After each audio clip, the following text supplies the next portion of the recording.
Well, hello everybody and welcome to the Kedro Ibis tutorial. So we're going to start by doing a very short introduction to explain what are we going to do this 1 hour and a half, and we're going to make it short so that we can get to the practical part as soon as possible. So in principle, all the materials are online for you to follow along. So whoever wants to follow along with that and with us will be able to do so. I'm going to share the QR code in a second, but in the meantime, if you want to start having a look at the material, you can find it on Slack. I posted it on the tutorials channel a moment ago, or on the PyData London website itself. So you have the, sorry, but that link is wrong. I'm going to edit live.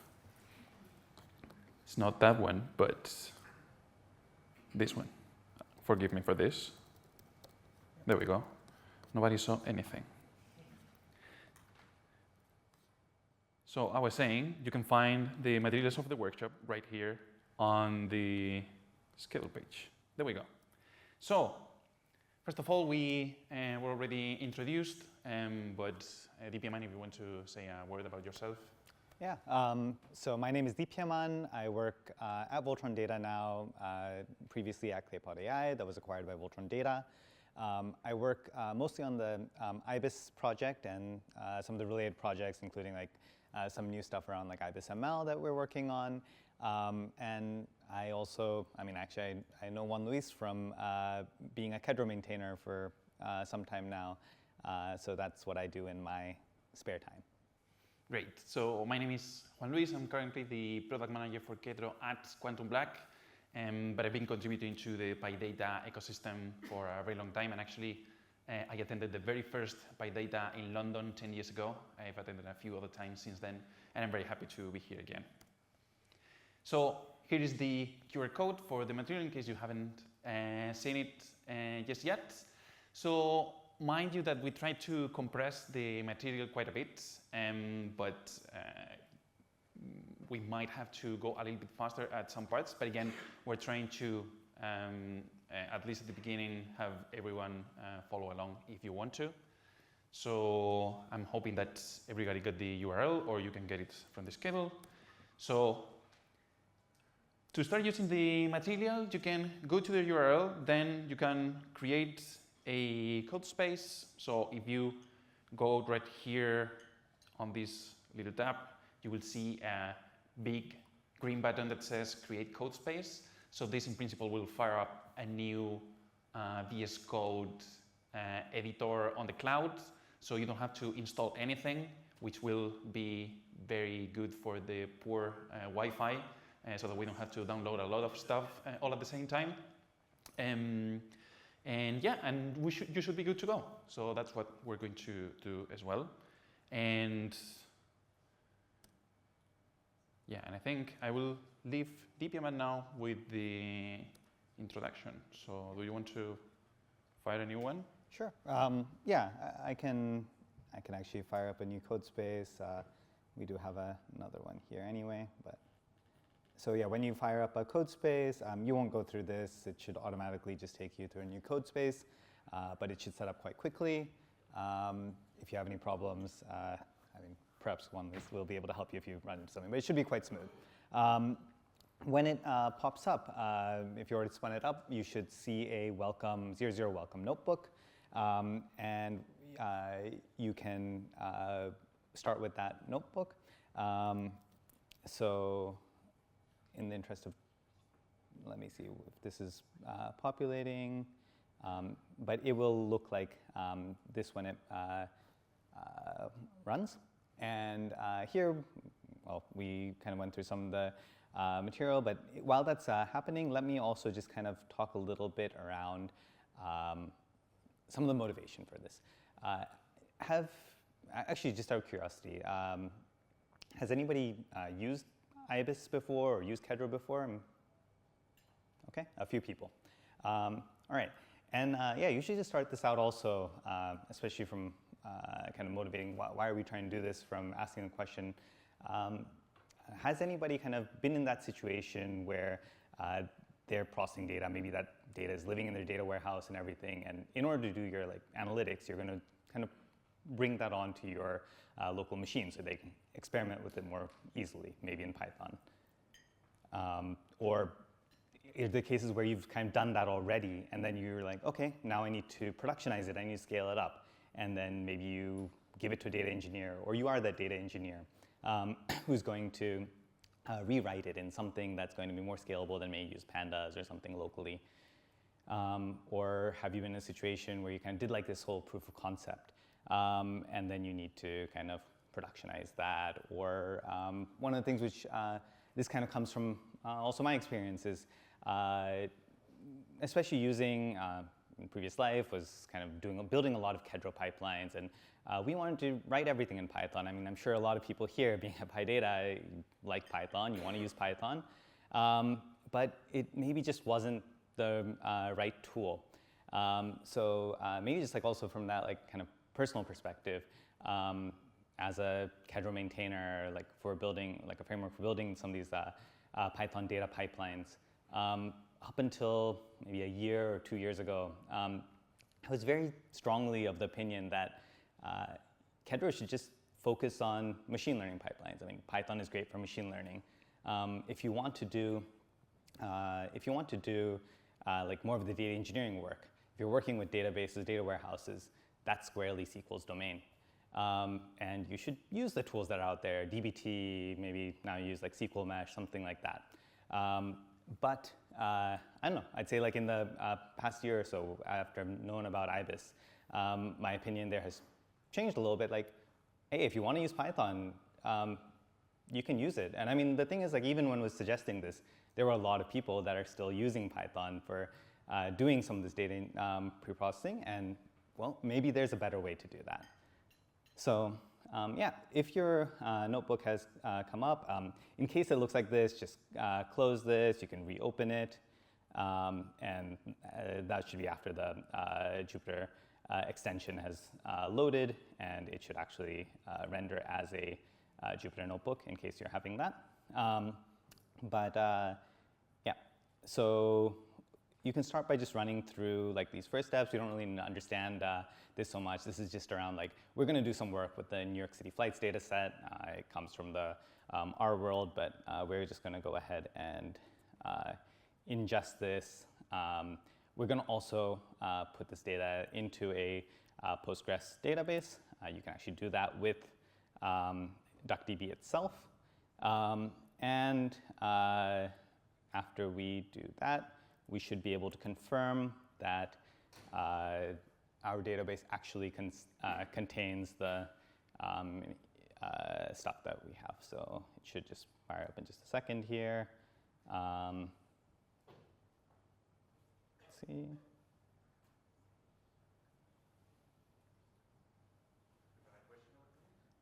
Go ahead. Yes.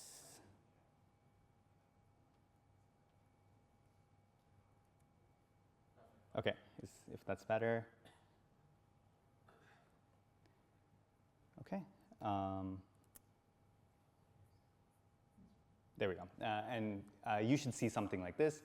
If you don't, just let us know, and somebody can maybe help figure out why your data is not there, but they should all be fine.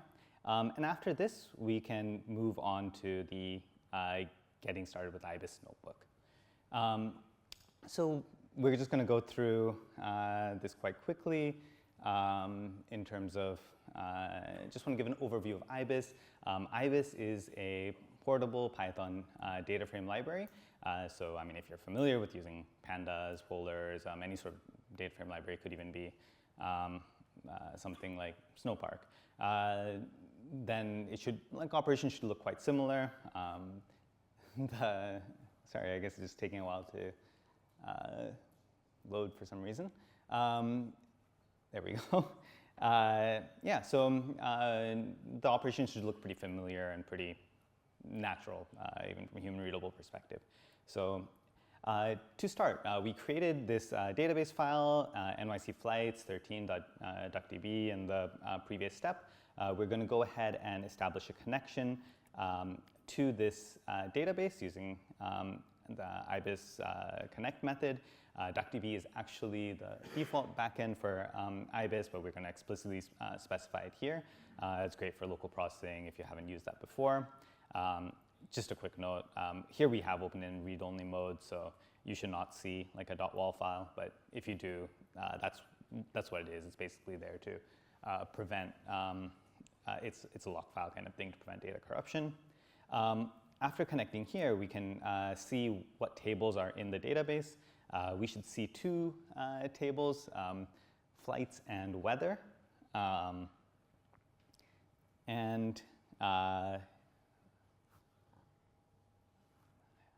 Don't know why, I guess it's just because of the network, maybe a lot of times it's not rendering the output. You should see a list with, there we go, flights and weather, just to run it again. We can actually get a reference to that table, to the flights table. We can just use a .table API, and if we look at that, you'll see that the printable representation is actually the schema of that table. It's not actually showing the data for that table. The way IBIS works, IBIS is providing like a deferred API. So for example, if you're going to be working with the database, you build up your expression over time, and it's only when it absolutely needs to get it back that it's actually going to execute it. So it's lazy by default.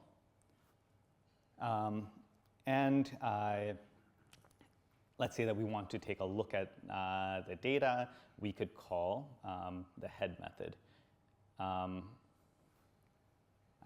There we go. So you can see kind of like this is just a representation of types and the column names. These types are actually types that IBIS knows, but they're mapped to, in this case, like a DuckDB type on the back end. If we call head, we'll see, oh, we didn't actually get any data back. Like I was saying, it's a lazy API by default, and we are seeing like a representation of what that query plan is going to look like. Very simple. It's just going to get the first 5 rows in a limit. It'll only execute things when you actually, let's say you want to get a pandas data frame out of it, or if you want to get a PyArrow table, or if you want to get a polars data frame. Many different export formats possible. Just let's keep in mind that IBIS is deferred. That being said, right now we're going to actually turn on interactive mode. When you're doing just exploratory analytics, you want to see the results more easily rather than calling to pandas or execute on everything. IBIS Interactive is going to just do that automatically and provide a rich representation. The thing is, kind of keep in mind that it is like it's no longer lazy right now. DuckDB is fast, and our data is also not that big, so that's fine. But when you're trying to operate at scale, you probably don't want to turn on interactive mode. And so let's go into looking at tables and columns. We already saw the flights data set. The flights data set is a table. If we look at a single column, so for example, carrier, we can also see what is the type of that. It's going to be a string column. So, sorry, it's a bit small. So yeah, we can take a quick look. IBIS, just like most data frame APIs, provide a lot of different operations, a lot of your standard operations, similar to also SQL, that you can perform on a table. So for example, we can filter. It's going to subset some rows in the table. So here we can select our JetBlue flights. Or we can have multiple filters. So for example, I flew here on JetBlue from JFK, and we can see what that result looks like. Pretty straightforward. We combine the filters here using AND. Another syntax alternative is that we can just provide them as individual arguments. One thing, like as we are working with DuckDB, IBIS also provides for its SQL backends, .toSQL method.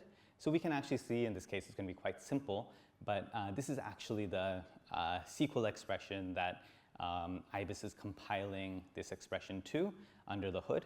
and is getting executed. All right, so other common operations, we can select. For example, if we want to select 3 columns, we can specify we want the carrier, origin, destination tables, or we can actually use like explicit references, like the attributes on the table, or we can mix and match. It's all the same. Similar to the fact that we can select, we can also remove columns from the selection using drop. So let's say that we don't want the flight and tail num columns. We can do that. Same thing, we can use the explicit column references and mix and match.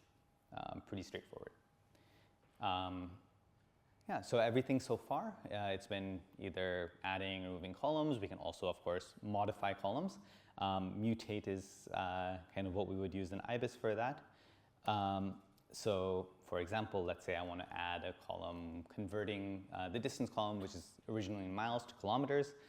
I can do that here, and this is going to create a new distance kilometers column. Or we can just do things like create a column from a literal, a lot of different things.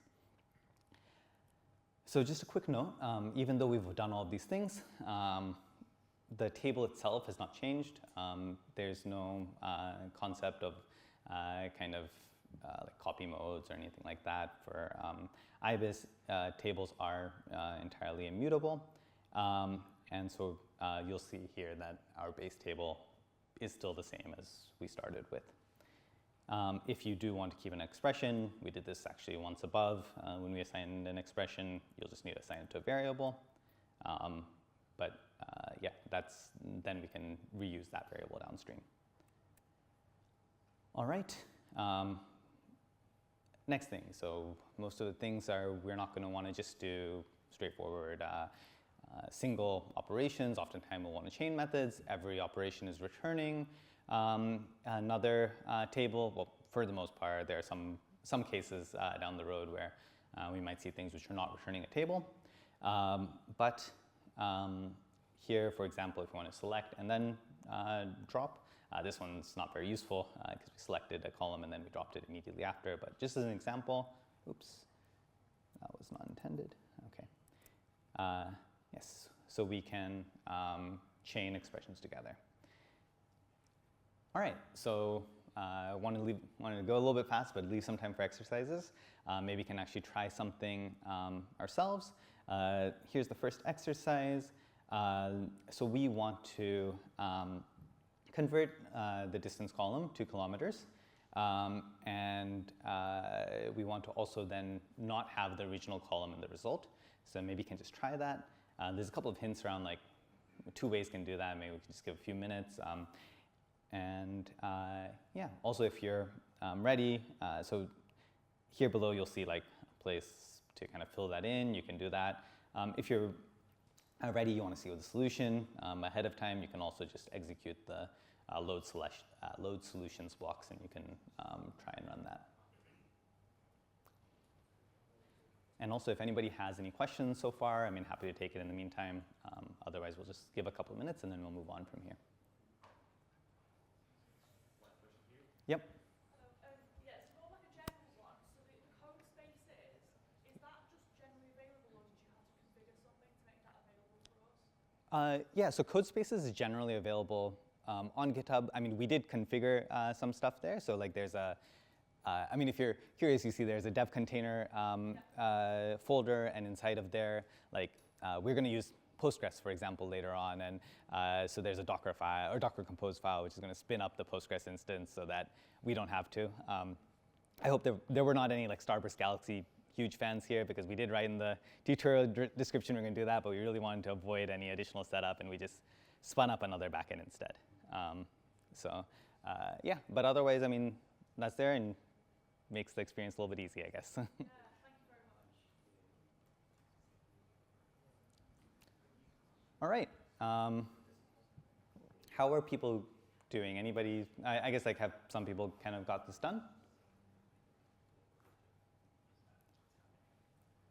All right, maybe I'll just give it another minute then, and then move to the solution.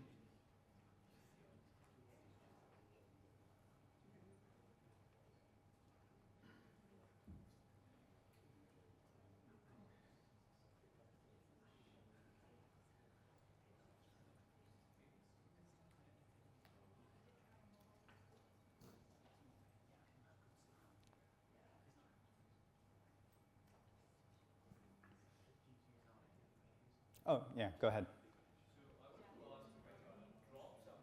Mm-hmm.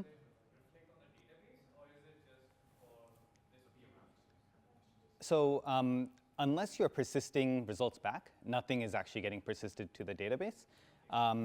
We will see, so actually at the top of this notebook, when we connected to DuckDB, actually explicitly specified read-only equals true.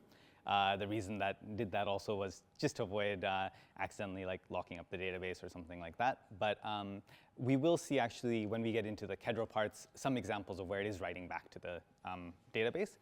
So yeah, those DDL operations are supported as well. But right now, actually, yeah, we'll see in a minute what does that drop actually look like. Thank you. Yep. Excuse me, maybe I'm going to miss a cut, but I have a question regarding the backend. So I can see you have support for DuckDB, Postgres, MySQL, all this classic one. But is there any option to connect some generic GDBC drive by generic GDBC drive? For example, we are using IBM DB2, which is like very outdated. Mm-hmm. Is there any way to connect to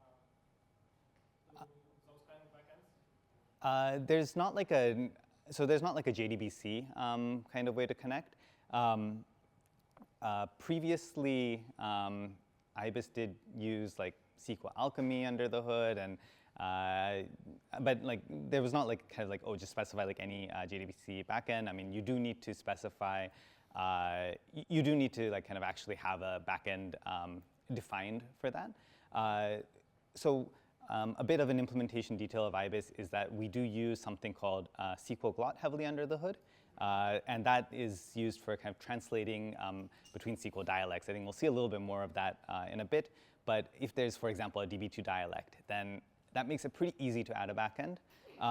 And if there's not, then even for like all of the existing ones, like there is a lot of work that kind of goes into making sure that all of the operations are kind of supported as much as we can, which includes like certain like overwrites of how the SQL is getting generated or how things are getting compiled. So the short answer is you would need to define a backend if there's not already a compatible SQL dialect. Okay, I'm going to just kind of move on in the interest of time right now. If you did get through this, you'll see for like the simplest way of kind of doing this would be to go ahead and chain two operations, the mutate that we saw earlier, and then we can just drop the original distance column. Alternatively, so if I actually execute that,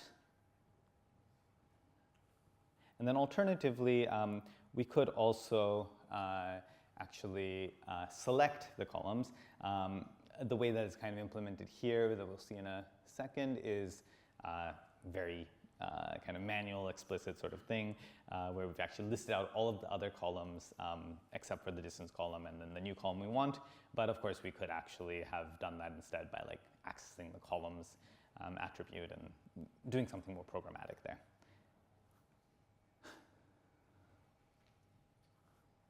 Okay. Hopefully.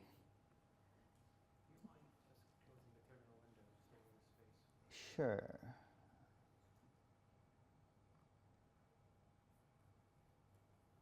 Okay.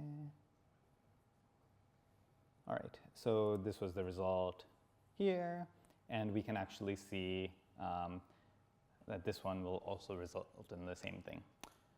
So while that's loading, it doesn't matter which backend you actually choose. Sorry, not which backend, which method you actually choose, right? Sometimes it does, right? Like you can express your operation in different ways. You can also express your SQL in different ways, and that could make very minor differences. But really, with any modern database engine, that kind of just gets like kind of the query gets optimized, and it ends up being pretty much the same in terms of how it gets executed, most likely. So if we here actually look at the SQL representation for both of these, I believe we'll see that they're actually the same for this, but there can be small differences based on how you write your query. So, but yeah, these are essentially identical. Okay, so moving on. Order by, so you can order your data, sort by a particular column. Again, very similar to other data frame APIs or SQL. You can also specify that you want to sorted in descending order. So there's a couple ways to do that. You can do it directly on top of the column, or you can use the ibis dot. So you can do that. We'll get to the other method in just a second, but you can, of course, chain that, make it a little bit easier to see. And what I was saying is that you can also use ibis.desc instead of calling desc directly on the column. So ibis also supports all of your kind of standard aggregation functions, mean, max, min, count, standard deviations, so on. So we can look at what's the average distance across the data set. Maybe it's not that meaningful, but we can do that. We can also get multiple aggregations at one time, and we can also rename whatever we're looking to aggregate if we don't want the original names that IBIS is trying to generate for you. Yeah, really apologies that it's taking a while to just execute these cells. I guess while that is running, I can start talking about the group by. So as you'll probably all know, group by is can make your aggregations a lot more meaningful. So we should be able to kind of then group by and then aggregate by that. And then choose whichever aggregations we want to execute on the groups. So for example, we can group by flight carrier or something.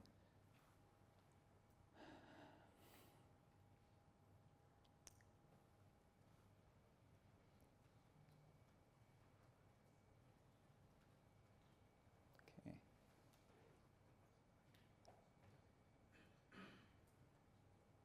All right. So maybe I'll just start talking through some. Oh, there we go. It ran. This will probably run in a sec too. Maybe we can just start talking through like some of these examples. So we can do like a group by carrier. And if we just call ag without providing any aggregations, that's basically just going to give you like a set of distinct values. Not that useful, but we can do that. However, of course, we can then add aggregation functions to that, or on multiple columns. So for example, we can get the mean for each like carrier and origin combination. Or we can add kind of additional columns if we want to further specify the groups. Should be all kind of very familiar. Yeah, unless anybody has an objection, I'm just going to kind of move past some of this just because it's taking a while to render, and I think like most of the functionality is pretty clear. Yeah, we can define aggregates across groups in a couple of different ways, more specific groups. Another function that very useful, especially when you're working with a lot of data coming from disparate data sources, may not be that clean, is being able to cast. So, for example, we can cast to, we can specify the data type as like an IBIS, or like a string representation of something that IBIS understands, like int32, or we can cast ints into floats. We can cast to strings, and we can cast the other way around too.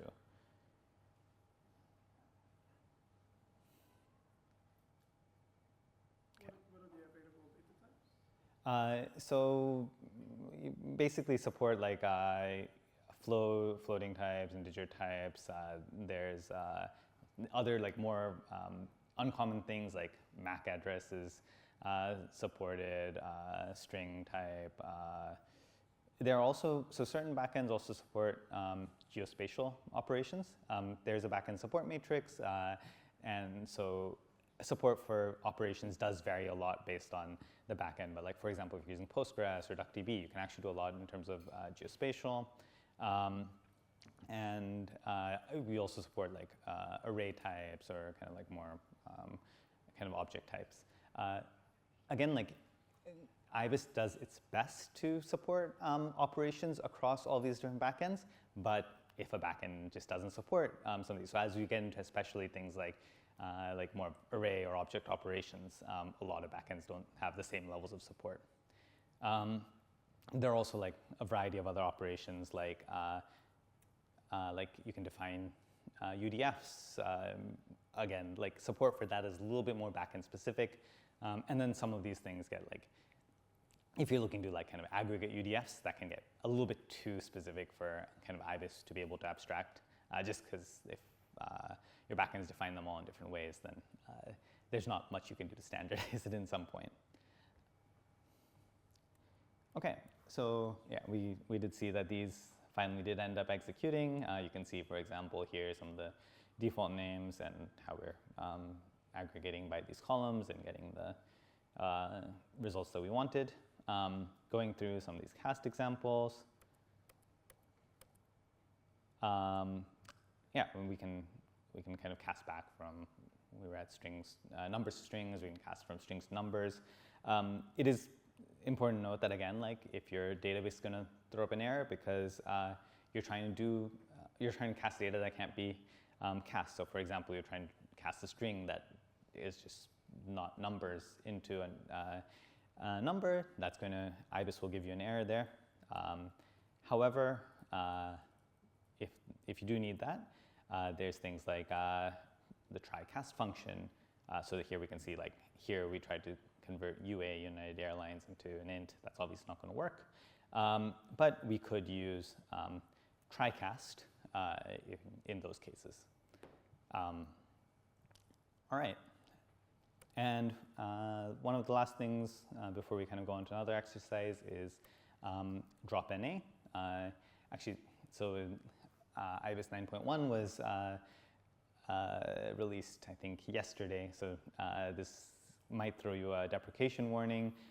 Yeah, so drop NA is actually, drop null is preferred now, but we could do that, and that will, okay, I'm just going to keep it as drop NA because I'm not familiar with Spanish keyboard. So yeah, wherever the underscore is, you can do that. Okay, and yes, so we can see that any columns where we're missing values, sorry, any will be removed. You can also kind of subset this. There's documentation on the IBIS website for each of these functions in terms of learning more. But yeah, let's move on real quickly to another exercise. And for this one, we'll just see something more meaningful. First one is which airlines had the longest arrival delay in June of 2013.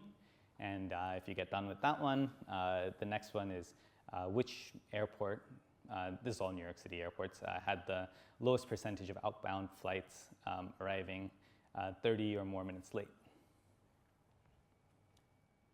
Yeah, and if anybody else has questions in the meantime, I'm more than happy to answer while working on the exercises. Go ahead. Do you support, does IBIS support like SQL Windows functions? Yes. Yeah, in short, yes. So SQL windowing functions are supported. Actually, the way I got into working on IBIS was through real-time, kind of building some of the first real-time backend, so a Flink backend for IBIS. So if you're familiar with kind of doing like real-time data processing, windows are like everything. You don't want to, you don't do like unbounded operations. So yeah, we definitely leverage that a lot.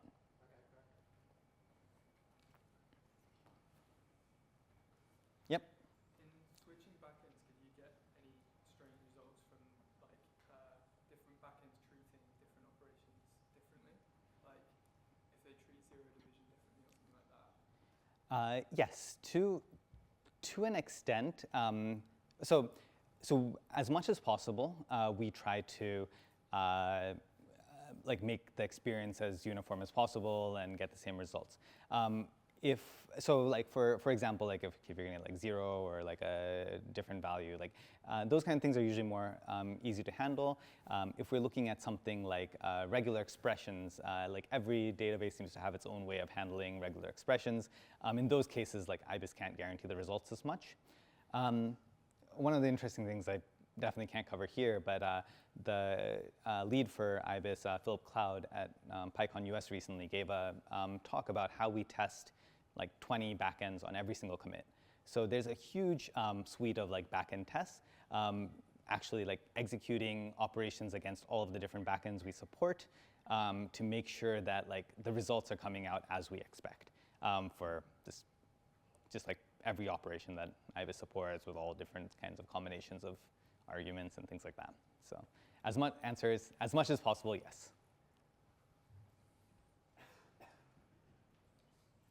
Go ahead. Can you scroll back up to your group by results? Yes. Anyone in particular? Yeah, the one with the airline, by airline? Or maybe the last one, by carrier. Okay. And do you want an aggregation? Yeah, I thought there were two V6s, and I just wondered what that was about. But I don't know exactly. Maybe it's in the last one where I grouped it by. Was that double group? Oh, it was a multiple group. Yeah, it's grouped by carrier origin and destination. Yep. Go ahead. Does it have the functionality to return like a cursor to channel data, or do you need to do it manually with naming offset? When we saw at the beginning, like you can do like 2 pandas or 2 pyarrow or 2 polars, IBIS supports other execution methods as well. So one of the methods it supports is 2 pyarrow batches. So you can get like an iterator of pyarrow batches output if you're looking to kind of get it in more of a like by chunk sort of thing. Is like only relational patterns are supported, or we can make non-relational like NoSQL and IBIS? No NoSQL backends are supported. So IBIS supports a lot of database backends, some like distributed engines, which support like SQL as well, like for example PySpark.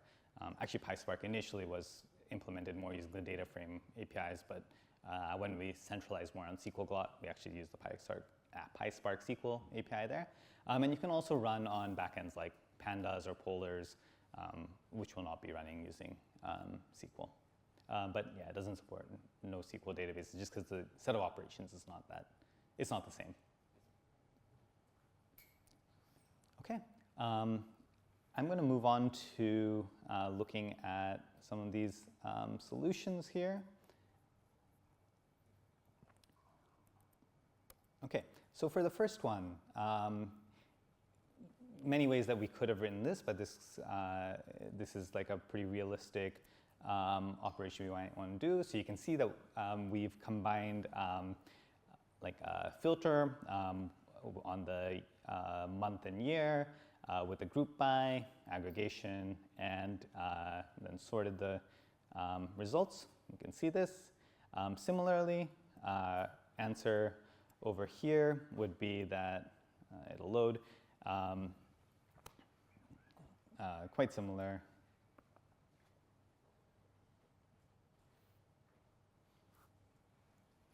Okay, maybe the easiest thing for this. Oh, there we go. Okay, so you can see that here we grouped by the airport that we wanted to start with. We were able to cast our array to figure out to like a integer, and then we can look at whether that's greater or equal to 30. The reason we would cast it as some NA values in there, other ways to handle that too. And we can look at the average number of flights that are delayed by our definition. You can see that LaGuardia had the lowest percentage, and you could have probably said from before looking at the data that New York had the highest percentage. Okay, so somebody earlier was asking around like the different backends it supports, how does SQL differ? So we can actually, IBIS does support that to SQL, but if we want to look at that same expression and want to see with another dialect that IBIS supports, we can actually specify that here. You'll see that's very slightly different here, but of course with a more complex operation or certain operations, it might end up looking different. I'm going to just kind of move ahead here to just quickly talk about joins. We had another data set that we loaded at the beginning, so the weather data. We can join them on the origin column, or we can actually specify, like in this case, we would probably want to actually look at the weather as of a specific time, so we can specify it on like multiple predicates. There are a couple of different ways to do this. We can, for example, specify them as expressions, which is especially useful if we have like more complex predicates or like just non-equijoin predicates. So there are a lot of examples. There's a link here to the docs. I'm going to quickly move on to the other notebook, so I give Juan Luis enough time to cover the meat on Kedro. But before we leave this notebook, just make sure you disconnect, just to avoid any lock contention between notebooks on the database. Okay. Actually, I guess I need to wait for that to actually get to executing. So the next, yeah, you had a question? So yeah, like you have to manually disconnect, right? It doesn't, like whenever you run a query, it doesn't create a session and kills it? So in a normal Python script, that'll be fine. The reason I added this was just found that in the Jupyter notebook, the session doesn't end, so like it thinks it's still alive. This was also just to be safe. Yeah, normally it should not be necessary. Also, DuckDB is kind of having that local database file. You'll see with the Postgres examples, we don't need to do anything like that. I have seen some problems where like if we have a like small Postgres instance, then there are like limited connections that it can have. So if you're connected to it and if there's a session open all the time, like sometimes like when multiple people try to connect to it, then it runs out of connections. I would need to just double check the code for this, but I do think that a connection will get terminated after the no, not after the single query, but after the after that variable exits scope. But I'm not 100% sure on that. I would need to check that. I can try and take a look later. Okay, just going to cover this very quickly on switching backends. So we did mention that Ibis is a portable data frame library. That means that we should be able to take the same code and run it across multiple backends. So for example, the way that we did like connection is ibis.duckdb.connect or ibis.connect would be the kind of similar thing, and we pass our connection arguments. We can just do, it should show, ibis.postgres.connect. And that way we're connecting to our local Postgres instance. And here we have like a couple of queries we can just copy over from this previous notebook. We can actually, so the way we would get a table is the very same way, by just doing con.table, and then we can do the same queries. I think that this is something maybe you can just run through on your own if you want, just because it doesn't look like this is going to cooperate right now. So let me just go ahead and hand that over to Juan Luis, who can talk about the Kedro aspect.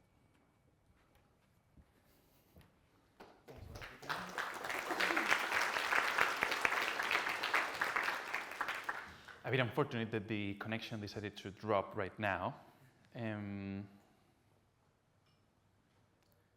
So I'm going to do something a little bit risky. I'm going to try to refresh the page.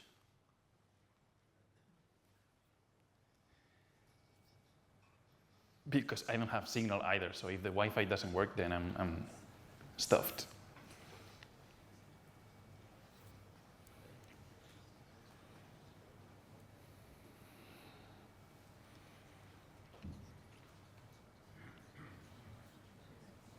Have two code spaces open, and none of them works. Okay. In the meantime,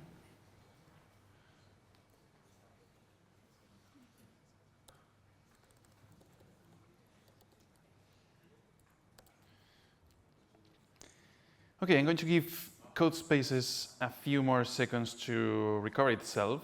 In the meantime, I'm going to be explaining the material from here.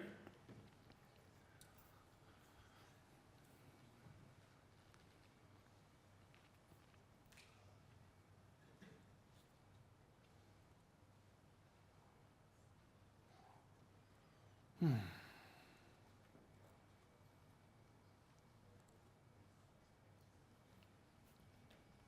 borrow my connection if you need. Can I? Yeah. Well, don't say it twice.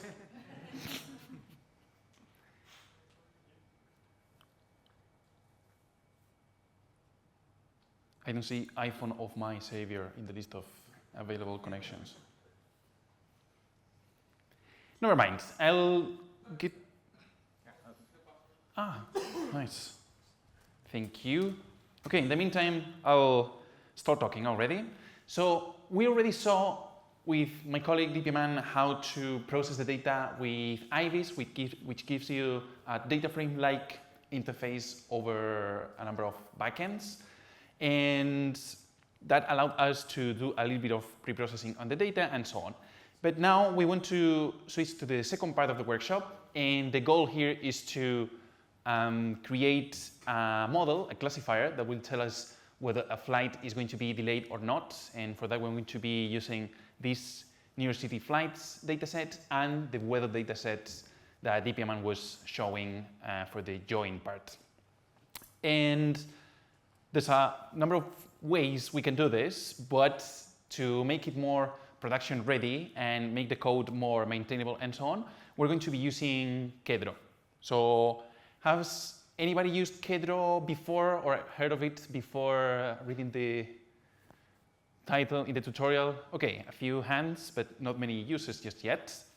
So, do I have already a code space working? No, not really.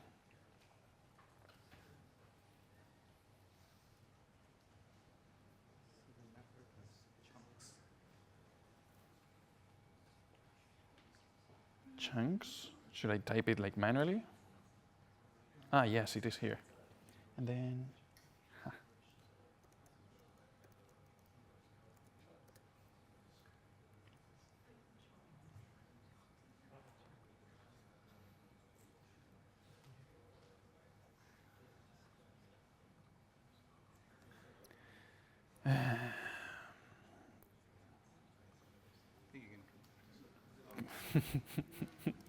nobody saw that.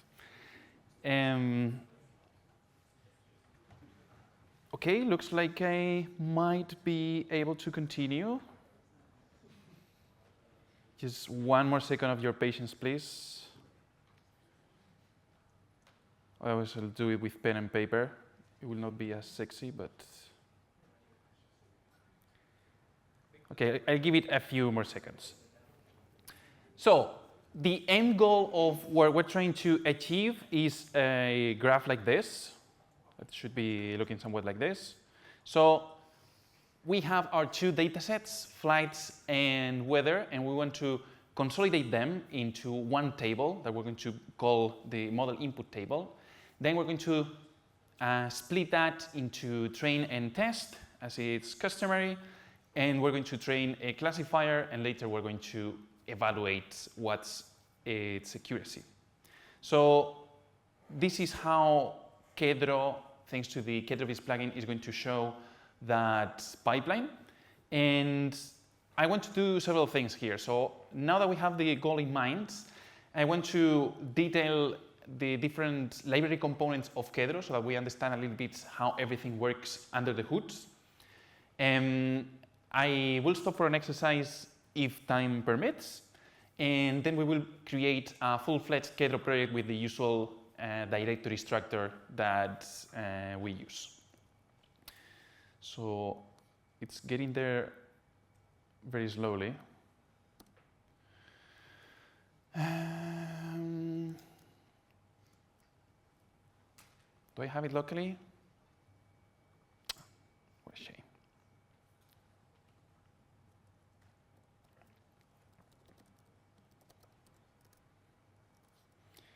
So embarrassing.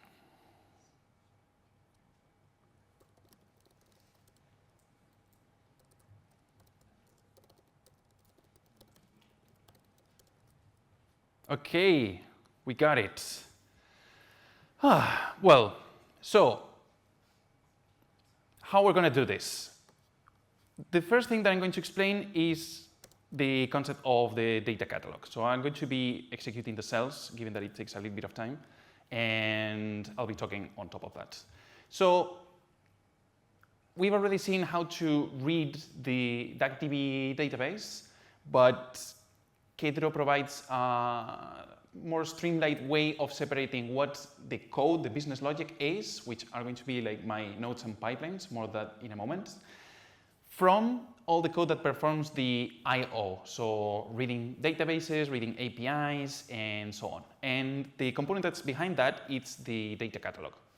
So the data catalog is an abstract interface that we can use to load any data sets in a way that it makes the code abstract. So we're not going to be hard coding paths of databases anymore in our code or credentials and things like that, but instead we're going to move all of that to configuration files, and in Kedro's case, YAML files, and we're going to use this data catalog as an intermediary to read all those data sets. So to use that, I will import the data catalog class from kedro.io, and then just to do this really quickly, the data catalog has a from config method that will receive a dictionary, and every element of the dictionary is what we call a dataset. So, okay. So for example, if I want to create a reference to my New York flights database, then I would be creating this flights key here. And then everything that comes inside are Kedro-specific configurations so that Kedro knows how to actually read that data. So the first one is the type. And this type refers to one of the classes that exist in a plugin called Kedro Datasets. In this case, we are going to be using Ibis table dataset.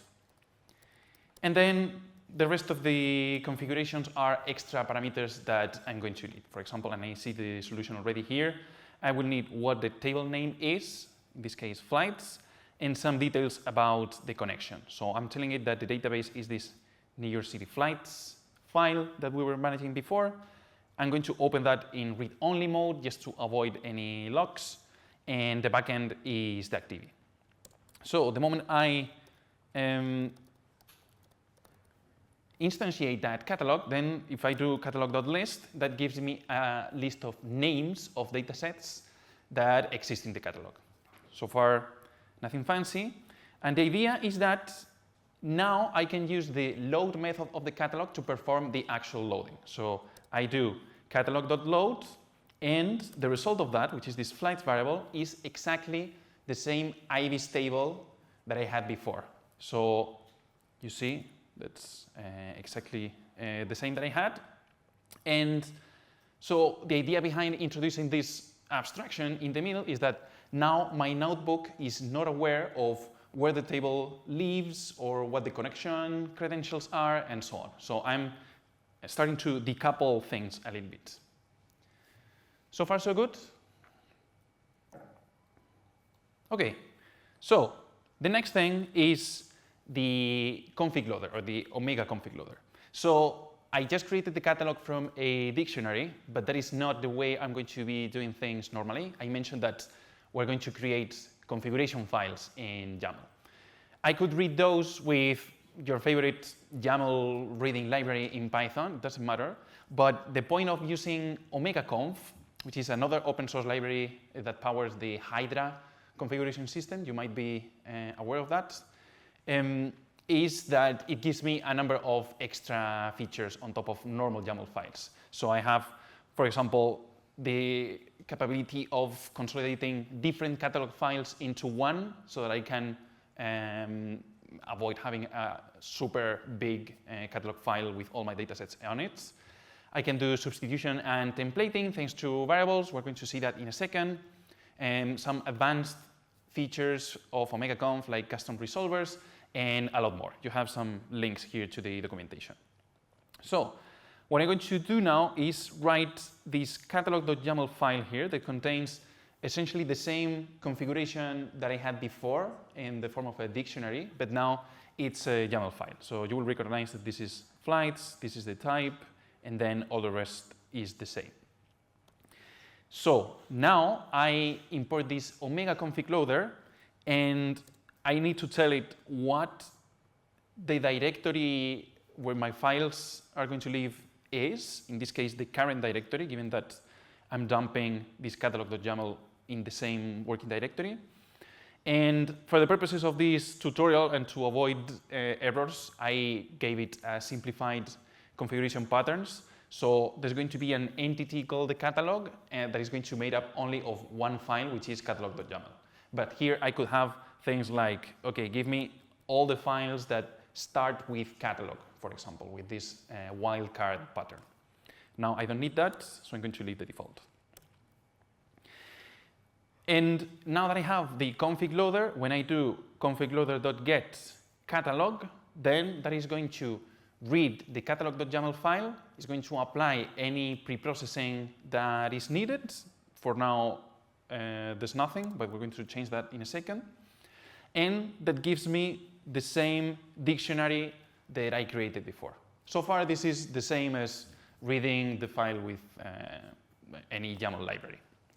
But then you notice that I sort of hard-coded the path of the database here as being relative to the current directory. And probably I don't want to do that. So what I'm going to do instead is, by leveraging this feature of OmegaConf, creating a variable in the YAML file so that I can refer to it later on. So you see there's this root variable here that gets the value /workspaces/ Kedro Ibis tutorial, which is my current working directory. And then when I specify where the database path is, you see that I have this little $sign braces, and that is special OmegaConf syntax so that I can refer to a variable that exists in the file. So when I overwrite the catalog and I load the configuration again, you see that originally it had this $sign thing, but the moment I recovered that in Python, Omega config loader already took care of merging the variables with the actual configuration to give me the dictionary that I want. So now I instantiate the catalog with that dictionary, and again, I can load my flights dataset. All right, so now I have my configuration file that declares where the data lives. I'm loading that with my Omega config loader and creating my catalog from that configuration, and that allows me to load the data immediately. Questions, comments? All right. So, yes? Could you define files that live like on the network somewhere, and then it would be fetched? Thank you for that question. So indeed, if you put here like S3 : / whatever, everything works the same. And that is what makes this powerful, that I would not need to touch any of the business logic. It's just that I have to change the configuration file. And the way Kedro datasets are written, most of them support remote paths like this. It's using a library under the hood called fsspec. Extra S or what? Yeah. And is it downloaded every time you run it, or is it kind of cached locally, or do you know? So every time you run it, it's loaded from the network. If you wanted to cache it, then you would need to do it explicitly. I mean, there's a cache data set also, if you can wrap some of these things, so there's functionality for stuff like that. Yes? On this Omega config loader, is it a way that it can fetch the request to the database with the name of the database of the host, not from the as a template variable, but let's say from the vault or any other external source? Like, for example, there is a library called Dynacon, and it has a connection to the vault. So like in your YAML file, you can reference to the template, and then when you load this YAML file into the config file, it pulls the config, the template variables, let's say from the vault, which is like a secrets manager. From the wall, what do you mean? So like imagine there is like a different secret managers, like psychotic or vault. So in the YAML file, you can refer to the vault. So let's say my host is not encoded as a template in a YAML file, but let's say introduction is different, staging is different.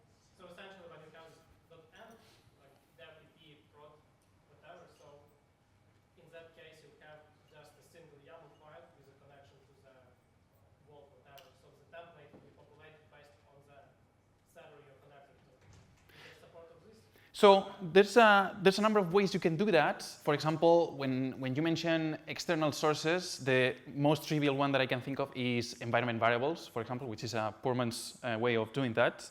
And for that, that's the concept of resolvers. So if inside this configuration you put this OC:env, that's a special, sorry, it's actually OC.env, and then you put like, I don't know, root path or something.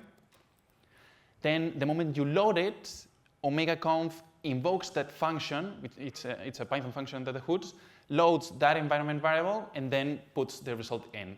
So you can use that to connect with external credential managers, for example, or secret managers, things like that. Yeah, perfect.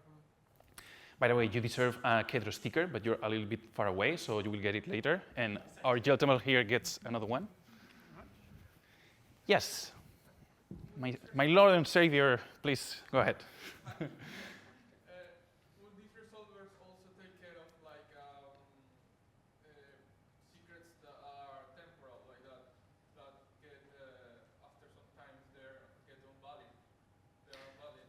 For example, are you thinking of some external credential manager or like Vault, the HashiCorp thing? Vault, that sometimes the secrets are the passwords are only work for 15 minutes when like data is critical. In principle, that's transparent to Kedro. So the idea is that you will create your resolver that can connect to HashiCorp to load those credentials, and then how the refresh of those credentials work, and Kedro is agnostic to that. So in principle, it's up to you. Remember to pick your sticker later on. Any other questions? Okay. Actually, now that I have a working terminal, hopefully, let me launch this in the background so that we can see that later. Or maybe not. Oh, sorry. Because I have the final solution already here. Kedro Ibis.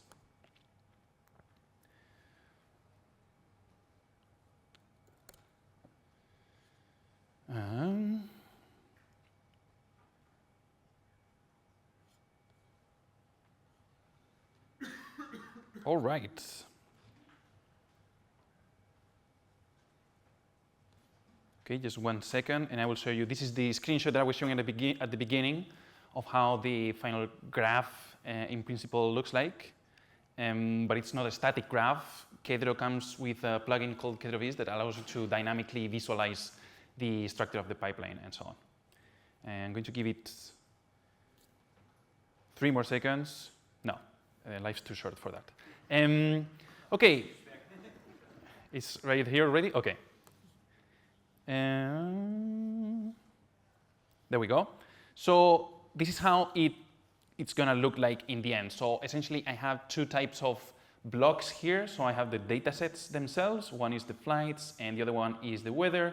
And then I have other nodes, which will be the Python functions actually taking those datasets in and producing some data out.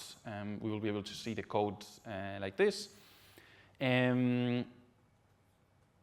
Yeah, and that's it. So we're going to be dividing this into 3 different pipelines. So one is the data processing one that consolidates the 2 data sets and then merges them into one. Then the model training that takes that model input table and divides everything into train and test and actually trains the classifier. And finally, the model evaluation pipeline that just takes the test data and the model and gives me the score. So I'm happy that I finally got to show that. And then comes the interesting part. So we have the catalog, the config loader, and now it's the moment to start actually defining the logic thanks to the nodes and pipelines. So to start, I'm going to define a trivial pipeline with just 1 node to demonstrate how this would work. And the idea is that I'm going to do a little bit of pre-processing on the flights data. So if you remember, flights had this departure time column here, and this has this weird format because it has like hour and then minutes, but everything is actually a string. So I want to turn that into a proper timestamp, and then I'm doing like some other casting as well. So I created a Python function, and this is a regular Python function, no weird decorators or Kedro APIs or anything. It takes a Ibis table in and produces another Ibis table out. So I define that, and then, when I run it, then I see the pre-processed data already. So you see that this departure time is no longer that string, but actually a timestamp. Now, how do I plug this into Kedro? Well, the first step is to wrap it in a node. So a node is a combination of a Python function and the dataset names that are coming in and out of that node.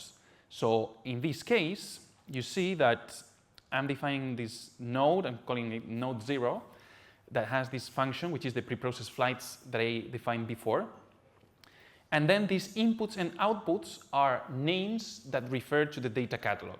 So these flights is the dataset that I defined before, and preprocessed flights is another dataset name, but this doesn't exist yet in the catalog. But there's no problem with that. It's going to come out as in-memory object. So I have my nodes, and I could call it like this. I'm not going to do that because it's very dirty, but conceptually, what Kedro is doing is extracting the, It's extracting the node function, and then it's calling it with all the inputs that were defined in the node by loading them from the catalog. But again, I'm not going to do that. Then I need to assemble those in my pipeline, and a pipeline is nothing more than a list of nodes.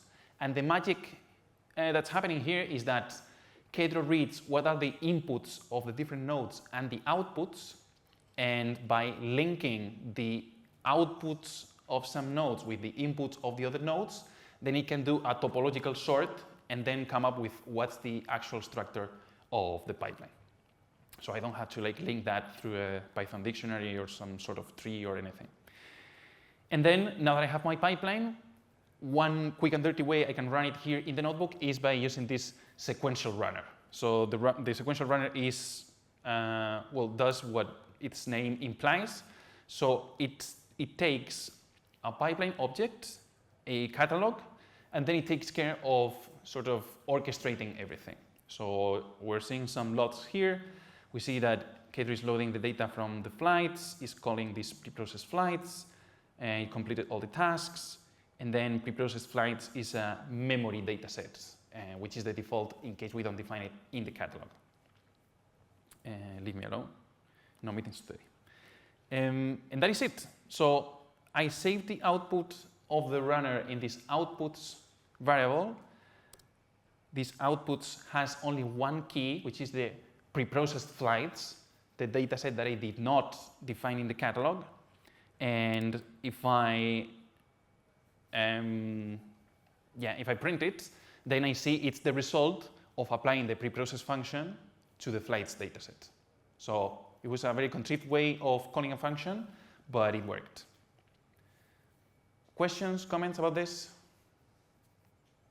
Is it creating a directed acyclic graph automatically for you? Yes. So the node order doesn't matter. Exactly. So you cannot force it. It gets derived automatically from the inputs and the outputs. Yes?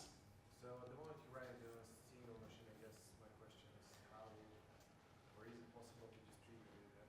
You probably need to use different type of catalog there. To distribute the computation, you mean? So, say across multiple machines. So we have a Dask runner, for example. If you have a Dask cluster, 1 million years ago, somebody asked for a Ray runner, but we never got around implementing that. But yeah, to your point, the way to distribute this computation here would be to write a custom runner so that it gets executed there. Alternatively, the other type of integration we have is more of a translation. So you take a Kedro project, and then you transform that into an Airflow DAG, for example, or a prefed DAG, things like that. And then you execute that in any way you want. So there are several ways to go around that. Would it mean that catalog object that you create, would it mean that sort of have to live in this centralized place, so machines can talk to it and discover it? As far as I understand, the catalog is centralized at the moment. Yeah, I think so. Yes? If you define in the catalog another table, like the flag that you have, which is the output of your final node, will Kedro be writing that data to the database? If you decide so, yes. In fact, we're a little bit short on time, so I'm going to show just that. So, for example, if we wanted to include the weather table as well in the catalog, then we would need to include that in the YAML file. What is this? The whole table will be replaced. Depends, because some of the data sets, when you're writing to them, they have like append mode or replace mode or just fail. So when it makes sense, for example, for the case of Ibis tables, I think the default mode is replace, if I'm not mistaken. Yeah, replace is, default is to overwrite. Default is to overwrite. Yeah, as much as possible, like Kedro for datasets, it'll just expose as much of the underlying arguments. You don't see them here, but there's actually like load args and save args for like the load and save functions, which basically almost always just passes things to the underlying like Python method for the API. Something more complex like accepting the record or match what you have and appending an existing one down. Yeah, so about upserts, it's something that we're working on. So for example, for some talks that I gave at the beginning of this year, end of last year, I created my own Delta tables dataset with upsert operation. But we're working on a way to fit that into the Kedro sort of philosophy more appropriately. And I believe there's a managed table dataset from Databricks that supports upserts already. So that specific functionality depends on the kind of dataset that you're using at the moment, if that makes sense. Remember to get your sticker. Any other question? Oh, sorry. Some of Ibis was inspired by this thing called LinQ in like the .NET world, because it's very like decoupling the database queries from the programming language, like very object oriented. You mean Ibis or Kedro? Ibis. So. I'm not familiar with LinQ, so I'm not sure. I came across it, but like it's different in many ways. But yeah. I'm just not familiar with the project, so I don't know. I know that it takes inspiration and lessons from a lot of projects. I mean, Ibis was started by Wes McKinney, and a lot of the learnings from Pandas, and like a lot of actually the lead is also like a significant former like Pandas team member. So like a lot of experience and also learning from like some of the R ecosystem, like dbplyr and stuff. But I'm not sure honestly about LinQ. I've seen database migrations happen, and with this technique, you can actually have your code base kept fairly clean when you sort things out. Indeed. And you could add, I guess you could add redundancies as well, like if you have different instances. Yeah, I mean, I think like definitely happy to talk about it. I guess let me, in the interest of getting through the rest of the material, I'll let Juan Luis kind of continue, but happy to talk. Indeed. There was one more question on the front row, I think. Oh, okay. Okay, so in the end, the exercise that is written here, if you want to add more data sets so that they get written, to your earlier point, then you would need to add them to the catalog explicitly. And then, you know, our complete data processing pipeline is actually going to be 2 nodes, not just one. So first, pre-processing the flights data, and then, you know, as part of that pipeline, including 2 nodes. So the first one that we defined, and another one with this function. So if you display what that pipeline looks like, then it would be something like this. Okay, so in the few minutes that I have left, I don't want to steal the break. I'm going to show real quick how one would create a Kedro project from scratch. This is how you would use Kedro from your notebook if you're only interested on the data catalog, for example, or just want to use the Omega config loader and so on. But there's another way of working with it, which is what we call the Kedro framework, that constrains a little bit more how your project looks like, and hopefully provides a good template for you to start a maintainable data science project. So to do that, I'm going to get out of the demo directory for a second, or actually I'm going to stay here. And there's something that we call Kedro New, which is a project creation wizard. Think of it as a cookie cutter on steroids. In fact, it uses cookie cutter under the hood. So if I call this delay prediction test or true, then it's asking me what kind of tooling do I want. So these are like some extra additions to regular Kedro projects. For example, if you want some LinkedIn configuration because you don't have enough opinions on that, or you want to store your data locally, so you want the local data directory structure, then you can use some of those. And in this case, I'm going to pick none of them, which is the default. And it also asked me whether I want an example pipeline or not. I said no in this case. So now, when you have done that already, then you come up with a directory structure like this. So you will recognize that this is a pretty standard Python library. So there's pyproject.toml that it's PEP 621 compatible as it should be. There's this source/delay prediction 2 directory that contains some boilerplate files. And most notably, the configuration for the project is outside of the source. This is inspired by the 12-factor app philosophy for web applications. And the idea is that the source and the code should live separately. So you see that one catalog file was created here that for now doesn't contain anything, and some parameters as well that we don't have time to discuss today. So the moment I have that, then I can do things like Kedro pipeline create data processing. And that is going to create a standard, what did I, Kedro pipeline create? Are you outside of the full project root? Oh, yes, sorry. I need to get into the delay prediction 2, thank you. So now I do Kedro pipeline create data processing, and that is going to create a pipeline directory with a very specific arrangement for the files. So, hello, okay. So I have here my pipeline.py. That is the file that is going to return the pipeline right here. I have my nodes.py, and this should contain my pure Python functions that don't know anything about Kedro or datasets or anything, so I could potentially reuse them somewhere else. And all those pipelines are going to be collected by these register pipelines that does some exploration of the subdirectories, and it retrieves all the pipeline objects. Long story short, if I go and see how the final project looks like, so I'm going to now change again to the other directory,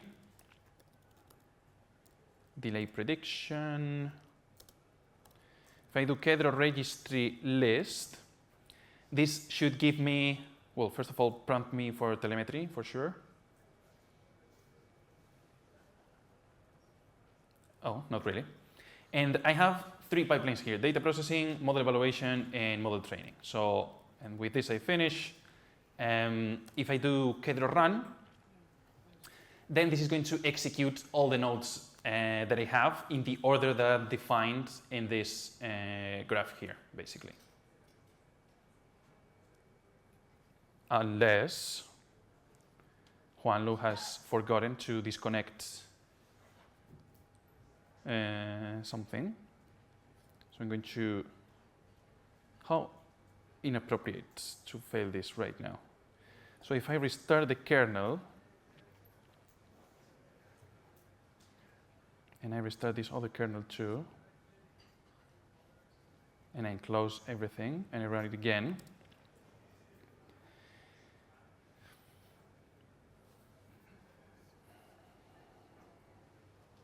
Okay, this looks much better now.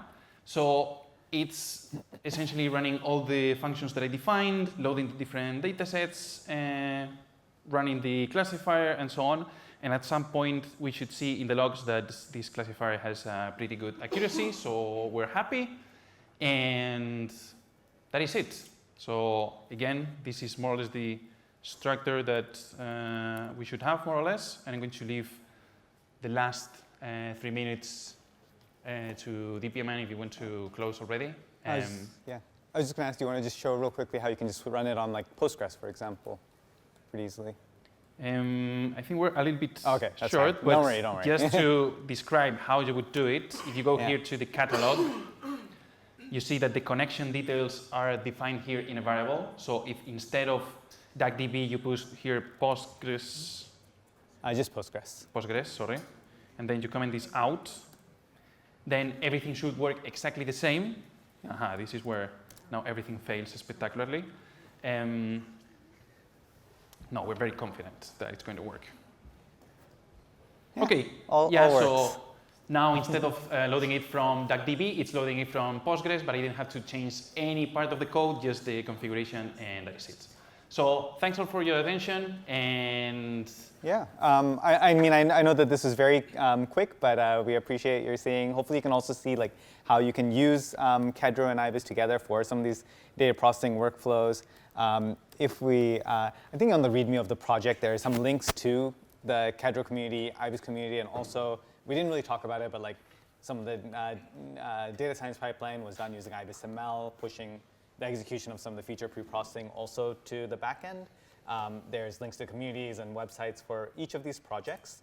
And one thing that we didn't include in there, but like if you kind of look for, there's a blog article on how you can use Kedro and Ibis together.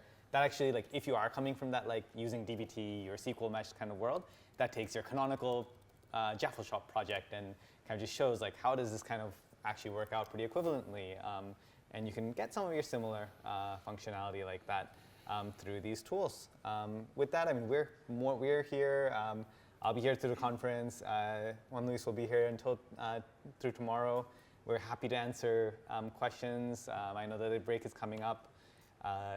We owe some people Kedro stickers. We also promised T-shirts. So I remember kind of, but like whoever asked some questions during the Ibis portion, please just come up if you want a T-shirt, and happy to fulfill our promises.